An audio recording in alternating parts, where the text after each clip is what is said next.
babies, kids. Enjoy the NCAA. Medyo inaantok na si Baby doon. Ating mga manonood ngayon.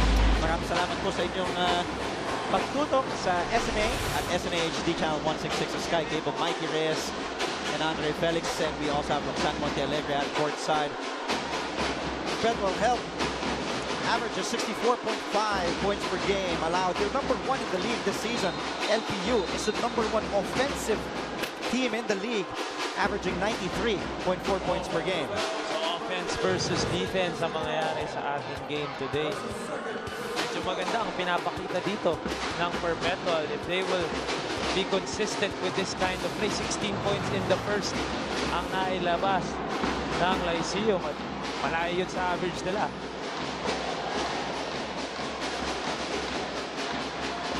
Pido, now to flash Sadiwa. Double there by Zuzu. Pido using that Eze screen. Wanting to go inside. Agaw ni Marcelino, mabupulot muli. And the pull-up. Pumasok para kay Yuhiko and an offensive foul will be called on Princese. So Perpetual getting good basket, good shots sa kanilang offense sa the last possession, and of course yung possession to end the fourth. Kaya lang hindi sila makakonvert dito. Not only will they need to play defense, and hopefully their shots will drop if they want to regain the lead here in the second quarter. Birthday boy, MJAI. Yesterday was actually his birthday, his 24th birthday.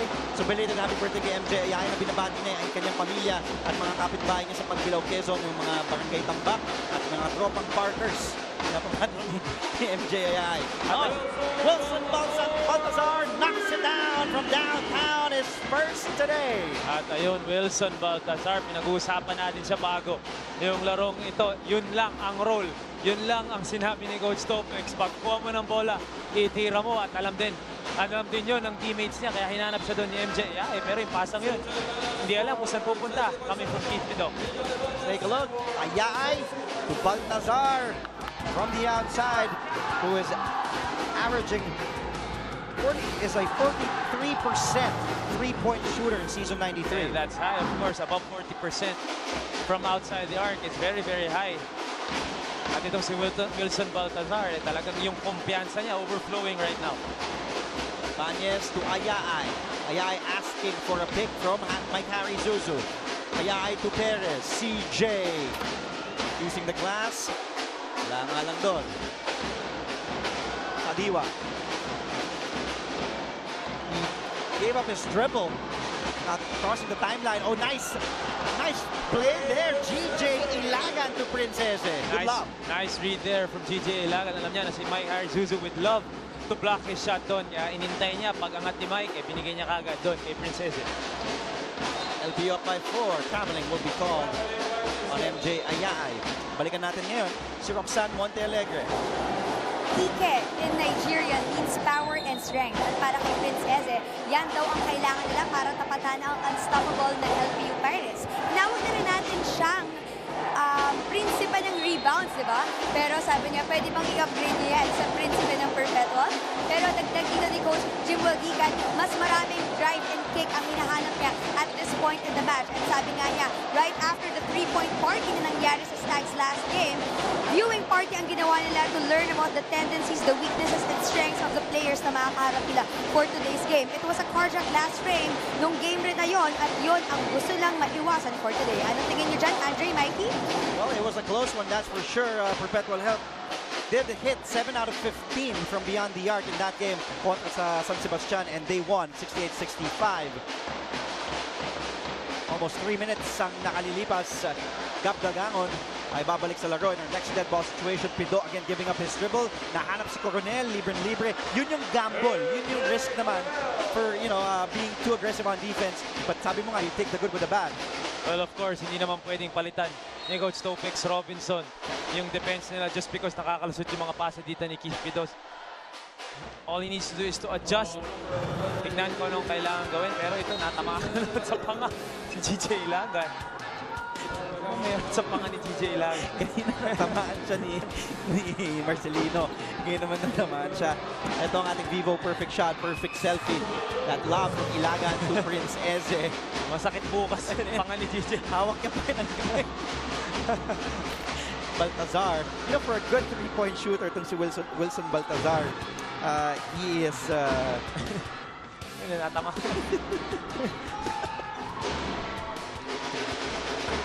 Oh, GJ, ganda-ganda nilalaro ni GJ ngayon. Panga niya yung natatarget. Pangalawang beses. Oo, na, pangalawang no? beses. A different player. Tsaka pares, hindi naman sinadya. Kaya medyo... Malasama ka itong gupit ni GJ Ilagan. Talagang gusto niya daw magpahaba talaga ng Oh, buhok. season 91 pa lang, hindi na nagpagupit din. Nice crossover by Sadiwa. Driving. Could not convert though. Mike Harry Zuzu grabs another rebound. And why not? Bakit ka nga ba magpapagupit kung gumaganda yung laro mo? Bagay. Kapila naman, Rey ng Batak, nagpagupit, gumanda yung laro. 31. CJ Nagpagupit lang. CJ Perez samantala. First basket here in the second quarter. Total of 9 points already. Here's Ilagan. Bothered by Zuzu. Eze. Okuha ng LPU. Ayaay. Ahead to Ibanez. Ibanez eluding the defense. Pagbabalik kay Eze and Perpetual help. Dagangon. Dagangon all the way. No. Ayaay to Perez. Against Pido. Perez steps on the brakes. Zuzu finds an open Ibanez. Wala. And ball will go back to Perpetual help.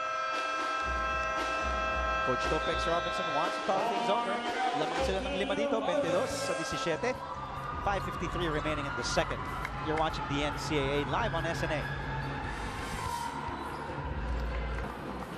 Maraming salamat po sa inyong pagtutok sa NCAA on SNA. The beautiful faces inside the Philoel Flying V Center. Happy birthday sa tatay ni Wilson Baltazar na si Ginoong William Baltazar.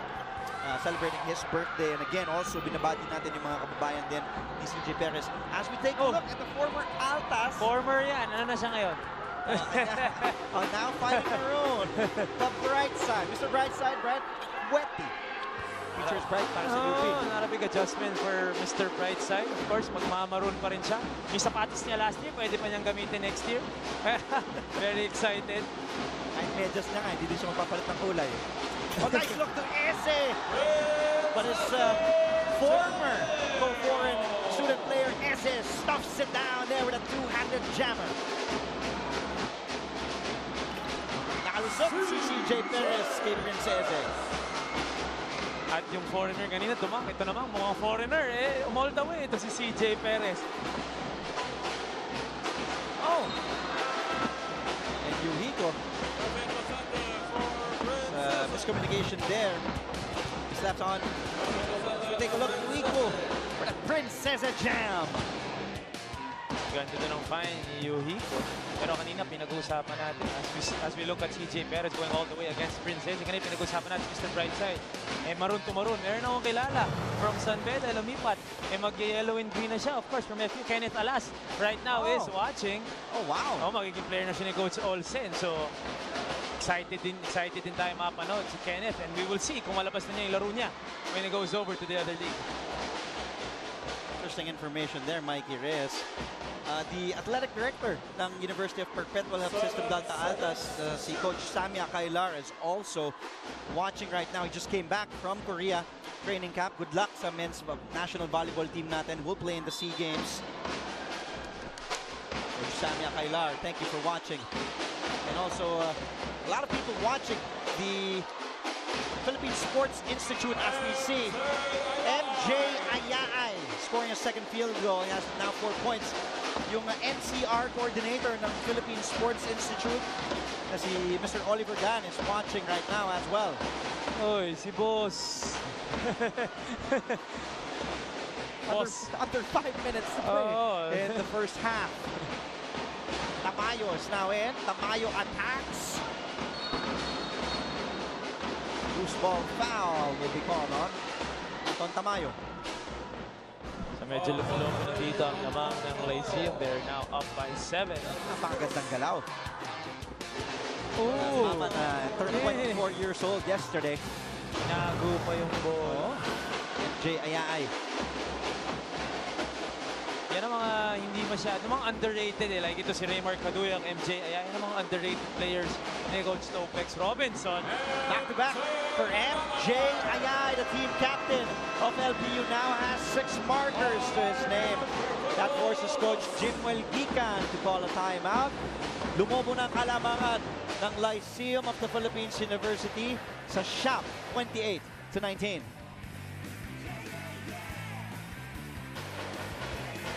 Our Vivo player profile is this man, Keith Pido, on our screens. Keith Pido already with 5 points. All came in the first quarter. The native ng Bacolod City. Keith Pido, binabati natin ang kanyang mga kababayan sa Bacolod. Again, our Vivo player profile, 5'11", 20-year-old guard. It's a perpetual help. LPU on a 9-2 run. 4 of those 9 coming from MJ Ayay. That's our colleague, Mr. Game Time Mix Bustos, watching right now. Mr. Game Time! Always ready for game time. This guy is ready for game time. Gab Dagangon using the glass. First basket there for Gab. Of course, Gab Dagangon, before this season, we were expecting him na talagang mag-breakout dito sa season 92. Pero hindi pa masyado eh. Nihintay pa natin talaga lumabas yung laro ni Gab Dagangon, only averaging almost 8 points per game. As MJ Ayay, who is averaging 9.8 naman, close to double figures. Eh, dito, umiinit na sa ating second quarter. That's right. Last 6 points coming from MJ Ayay. Alex Dizon, sabi niya, Final Four preview yata itong magkalaban. Perpetual versus Lyceum. Sabi naman ni Ginoong William Baltazar, who's celebrating his birthday. Siya ang father ni Wilson Baltazar. Good luck, Pirates. That's from Kuwait. Wow. Sir William Baltazar, happy birthday po sa'yo. At ingat po dyan sa Kuwait. Maraming salamat po sa inyong panood ng May NCAA. Twitter yung daddy ni Wilson Baltazar. Angas Oo. May Twitter. William Baltazar Sr. Pido missing from the outside. Bagsak si Eze. There is Wilson Baltazar. I'm sure his dad is very, very Oh, proud yeah. Oh, all yeah. the way from Kuwait. Hindi ko alam kung ano yung time difference yan, pero talagang sinusubaybayan ng daddy ni Wilson Baltazar ang mga laro ng Lyceum. 5-0 na nga sila with the help of a lot of people galing sa Lyceum. LPU has 3 players averaging in double figures in scoring. That's CJ Perez, of course, with 19 per game. JC Marcelino, 11 per game. Mike Harry Zuzu with also 11 per outing. Wilson Baltazar, 8 per game. MJAI with 9 per game. AJ Coronel scores inside. AJ Coronel nakakailang nakaw na dito sa ilalim. Keith Pido finding him twice already here in the second quarter. Kaya nga medyo nagdidikit pa ang laro dito. CJ Perez already has 13 points. The lone player in double figures right now. 13 points, easy 13 points galing kay CJ Perez. Yeah. CJ Perez, they really need to put a body on CJ. Easier said than done though. He's scoring at will, like what you said. He can get where he wants to. Nice drop pass to Eze. Almost, kala natin, almost di napapasok yun. Lalabas yun for Eze, but Eze scores inside. All 6 points mula dito sa second quarter. Ipoy Marata, nasa loob na rin para kay Coach Topex. Here's Marata, attacking Coronel. Nice. I don't know if that was really a pass or a shot, but still works good para kay Mike Harry Zuzu from that man, Ipoy Marata. Talagang nagko-contribute para sa LPU yung lahat na ng players na pinapasok ni Coach Topex Robinson. One way or the other, nakakontribute sa lamang na ito. Eze inside. Look at the perimeter field goals. 1 of 6 lang. Itong perpetual health. There's Pido. Pero 5 of 21 yung Lyceum. And then there's CJ Perez. Ano kahit sino yung bantay niya. Hindi naman niya napapansin. Hindi naman nakikita yung bantay. Then Coronel, that drop pass to Eze inside. Then there's Marata. Pero yung 1 of 5 from the perimeter, itong perpetual help. You have to like that also because it just means they're really going hard to the basket. Talagang sinusubukan nilang i-break itong pressure defense ng Lyceum. Pido. Season opening goes all the way. Oh, cannot get the layup to go down and a foul. Mukhang itatawag to kay Mike Zuzu.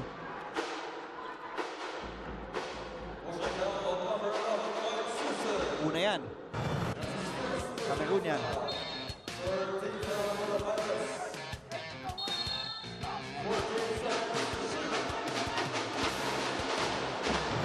Oh, knockout play. And the basket is good para kay Gab Dagangon. Nakakaraming nakaw na dito itong Perpetual, keeping this game afloat for them. Ganda nung cut ko ni Gab Dagangon. Good vision coming from GJ Ilaga. Nice play coming from the coaching staff of Perpetual for those easy 2 points. Probably the easiest 2 points that Gab Dagangon will score today.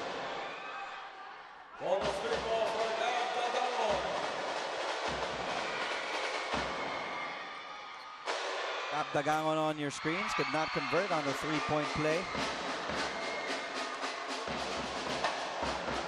Marata.